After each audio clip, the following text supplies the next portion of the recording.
ఈ భూమి మీదకొచ్చిన ప్రతి మనిషికి ఒక జీవితం ఉంటుంది. ప్రతి జీవితం విశిష్టమైందే. ప్రతి పాత్ అంటే మన జీవితంలో మనం ఎంచుకున్న మార్గం కావచ్చు. అంటే ఆ పాత్ అనేది మనకి స్పష్టత ఉంటే వెళ్తూ ఉంటాం. ఈ పాత్ ఒక దిశగా వెళ్తున్న టైంలో చాలా డ్రిఫ్ట్ అవుతుంటాం ఒక్కోసారి. అంటే పక్కకు, ముందుకు, వెనక్కు జరుగుతుంటాం. అయినా కానీ అసలు మన పాత్ ఏంటి? మనం ఎక్కడ మొదలయ్యాం? మన లక్ష్యం ఏంటో మనకెప్పుడు రీకనెక్ట్ అనేది ఉండాలన్నమాట. అంటే మన పాత్ వెళ్తున్నప్పుడు కొన్నిసార్లు మనం పక్కదోవ పడుతుంటాం. ఇంకొన్నిసార్లు వెనక్కి, ముందుకి చూస్తుంటాం. అయినా గానీ మన దృష్టి ఎప్పుడు కూడా మనం అసలు ఏం చేయాలని ఇక్కడ స్టార్ట్ అయ్యాం? మన లక్ష్యం ఏంటి? మనం ఇంకా ఎంత దూరం వెళ్ళాలి? దాని మీద మనం ఎప్పుడూ రీకనెక్ట్ అవుతూ ఉండాలన్నమాట.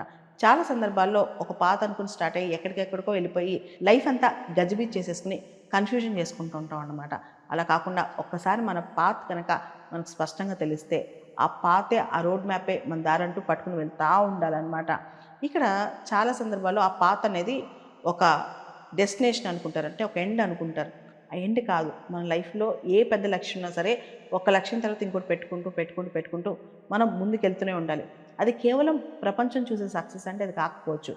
కొంతమందికి అది కొన్ని ఎక్స్‌పీరియన్సెస్ కావచ్చు. కొంతమందికి ఎంటర్‌టైన్‌మెంట్ కావచ్చు. మరి కొంతమందికి లైఫ్‌లో ఒక కొన్ని ఎమోషనల్ బాండింగ్స్ కావచ్చు. మరికొంతమందికి సక్సెస్ కావచ్చు. ఇంకొంతమందికి ఇంకొక రకమైన అంటే ఒక వ్యాపారంలోనో, పాలిటిక్స్‌లోనో లేకపోతే కాంపిటీటివ్ ఎగ్జామ్స్‌లో సక్సెస్ కావచ్చు.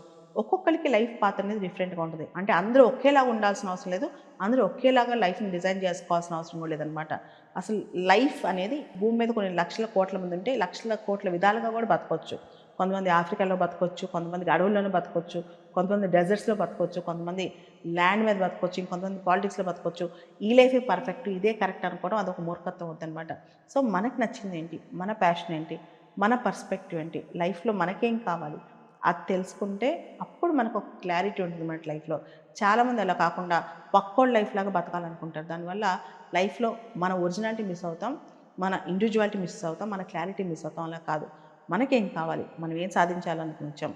మన ఎండ్ ఏంటి? మన పర్పస్ ఏంటి? మన గోల్ ఏంటో మనం తెలుసుకోవాలి. ఇది తెలియక చాలామంది గంటకోటి, నిమిషానికోటి, సంవత్సరానికోటి అనుకుంటుంటారు. నేను అలా కాదు ఇలా అవుదాం అనుకుంటున్నా, అలా అవుదాం అనుకుంటా. అలా కాదు. No confusion. లైఫ్ పట్ల ప్రాపర్ క్లారిటీ ఉండాలి. ప్రాపర్ పాత్ తెలియాలి. ఎప్పుడన్నా డ్రిఫ్ట్ అవ్వడం తప్పేం కాదు. అంటే ఒక్కోసారి అటు ఇటు కదులుతుంటాం లైఫ్‌లో. అంటే మనం అనుకున్న పాత్ నుంచి ఒక్కోసారి పక్కకెళ్తాం. అయినా గానీ మనల్ని మనం కరెక్ట్ చేసుకొని, రీకనెక్ట్ చేసుకొని మళ్ళా మన పాత్‌లోకి మనం వచ్చేయాలి. అదే మన రియల్ లైఫ్.